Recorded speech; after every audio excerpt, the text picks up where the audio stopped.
Hello, and welcome to the show. The race is on.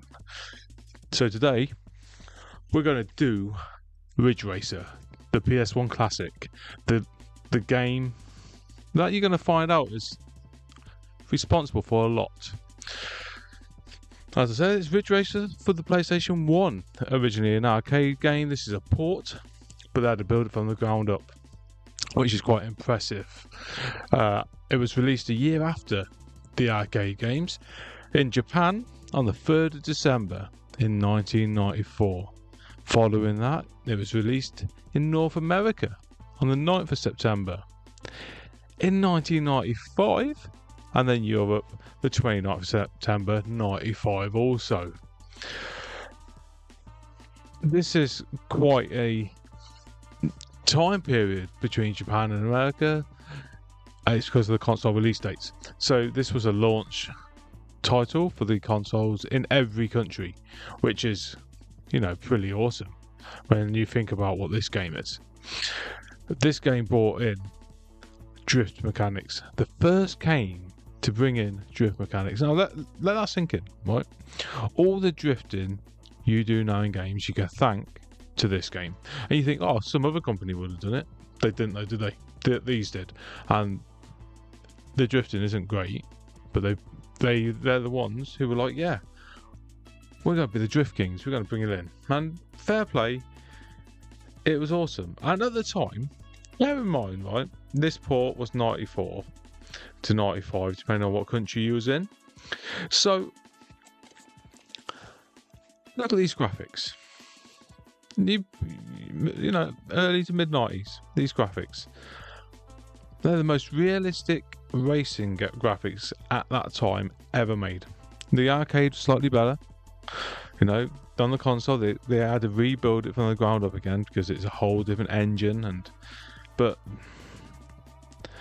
respect this. This received the Electronic Gaming Award in 1995 for the best driving game. And you think, what's it got to compete against? It doesn't matter. Look what they've done. It had 8 courses. Nowhere near the amount you get today. Fair. But on the capability of this hardware, the software, to get 8 courses, when you think before this, right? You had them crappy Formula 1 games for the SNES and for the Mega Drive / Genesis. The jump from them to this, insane. Absolutely insane. You had 4 starting cars. Can't tell you what they are because they weren't real until the Mazda RX-7. No, if they were real, I'm sure you're going to let me know, but I'm sure they weren't. And you got an extra 9 to unlock, including the mystery car at the end. Now, I'm not going to spoil everything, but it brings up to 13 cars altogether you can race across 8 courses, which is alright. It's got 6 songs in the game. They are very dancey kind of songs, and this game set the stage for Gran Turismo. Now, you can see Gran Turismo took a lot of inspiration from this game. Alright, if you've not played the first Gran Turismo or this game, play them both. The handling mechanics, no, they're totally different. This is a lot more arcadey, but the graphics, there's not much between this and Gran Turismo at all. In 2001, Game Informer listed this as one of the best racing games or was it one of the best games of all time in 2001? And then this is really relevant because it's fucking FHM, but they in 2010 rated this as one of the best games of all time. We gotta understand, this is at the time was a game changer. There's no game out like this, not at all. This was to play at home. This was incredible. When you imagine this, when you come from the generation before to this, the leap is insane. And on top of everything, right? 10 months to develop. They had 10 months to develop it, to put it on the arcade system, and then the same team had to rebuild it from the ground up a year to release a year later, which took them 10 months to do again. Look at it. Games like this weren't made. 10 months. I know a lot more goes into games today, but you got bigger teams as well, right? 10 months. Insanity. And originally they was going to make this a Formula 1 game. I'm quite glad they didn't, because Japan and Formula 1 games, I feel like it doesn't matter. That Japan made it. They are a drifting country. They made the first drifting racing game ever. That is their legacy of racing, drifting. So why not? Game Informer rated this game, by the way, 8.75 out of 10 when it came out. And at the time, you can see why. And it influenced Sega's Daytona USA, which you can see with the style of cars that we're driving past now, on why that is. Now, I'm giving you the facts. I'll give... this is what I've told you is none of my personal feelings towards the game. This is all just pure the status of this game, all the facts. Okay. Now, my personal opinion is I've never played this game before until this review. I've even had it, but I didn't play it. Ridge Racer to me was always like, why would I want to play that when I got Gran Turismo? Because this come with my PlayStation when I was a kid, but I got it quite late, and I got Gran Turismo. It was pre-owned as well, so I got a few games. I put it in, turned it on, and this footage here is the first time I've ever played it. I'm coming first, right? It was better than I expected it to be, because researching this game as well, I wasn't expecting a 1994 game. Because it is a 94 game. It's not a 95 game. Only because it got released in 95. This is a 94 game. I didn't expect a 94 game to look like this, because my 94 games were like the Streets of Rage 2, and I was playing Sonic 3 and Sonic and Knuckles and stuff like that, you know. I didn't have a PlayStation until longer, so when I did get to this, I wasn't expecting this to be as good as it was. Like I said, the graphics are very similar to Gran Turismo, and that caught me straight away. I was like, whoa, this is Gran Turismo in different like suit. But the handling is nothing like Gran Turismo, and it's nowhere near got the depth of game as Gran Turismo. The handling is very arcadey, but it's supposed to be. It's an arcade game. You can tell it's great for its time. It's a lot easier to pick up this game to race than other racing games on this system. You can just pick it up and go, you know, apart from things like any kart racing games. The first Grand Prix that I did, I found really quite easy. It was 3 races, I think 2 laps or 3 laps of racing, like that. 3 laps. And you know, since I've not played this before, picked the game up. Look, drifting. See that drifting? That's first game to do it. But yeah, I picked it up and I was winning everything in this first Grand Prix. I won first on all of them. Second Grand Prix, difficulty spike. First race come third. I managed to win it overall, but yeah, difficulty spike went up, and that's how it went then as you went into the game, which is normal. I didn't expect it to go as high between each one as it did.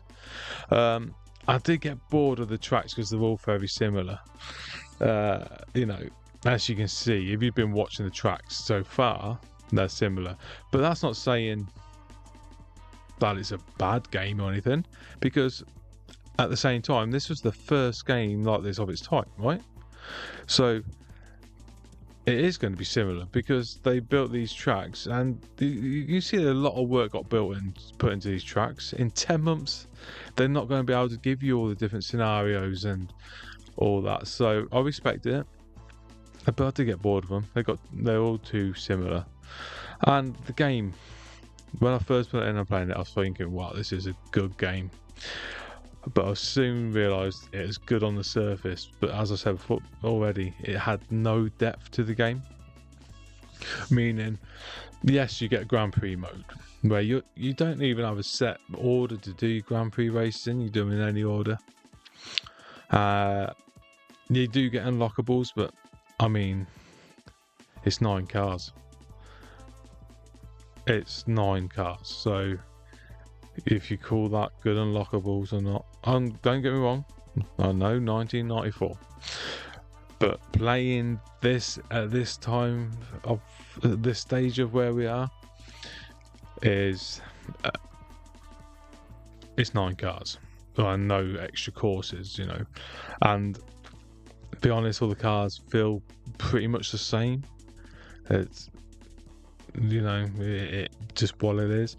When you can say, yeah, this is a PS1 game, but so was Gran Turismo's. And you know how in-depth Gran Turismo games are with your licenses, with your races and stuff. You know, your cups, your leagues, how much they want you to chase the money to keep upgrading your cars, buy new cars. It wasn't that. Yes, you earn money of sorts to buy stuff for your car, but you upgrade your car, it gets harder to control. That's the way it is. It's just, yeah, at this day and age, I probably won't pick up this game ever again. But if I had this when I had my PlayStation 1 when I was younger, I would have been playing the hell out of it. Well, I did have it, but if I've actually put it in the console, I'm playing the hell of it. And the reason I didn't is because I wasn't in the house much. I had this. I'll just remember the games: Gran Turismo, Grand Theft Auto 1 and 2, and WWF SmackDown. And it didn't draw me in to put this game in the console at the time. Which I never did, and then before it happened, it became an old game, and who wants to go back to play old games when you're young? That's what us old people like to do, you know.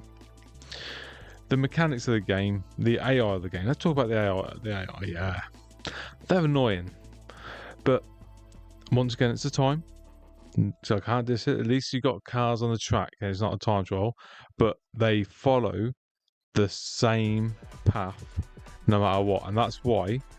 As you saw then, you hit them, they don't move. They go forward a little bit faster, but they won't move because they are set on the path, which is bonkers to me. That, you know, they're set on that path. Compared to today, it's a whole different experience, but it's game changing. If you play Daytona USA, I can do a review of that sometime you want me to, but I forgot it. I think I've got it. Oh, maybe I can do that.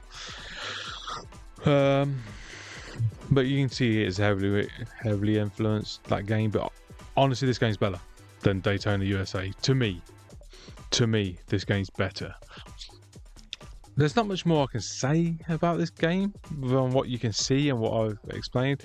I've got no nostalgia for the game, apart from it looks like Gran Turismo, and I've got a lot of nostalgia for Gran Turismo.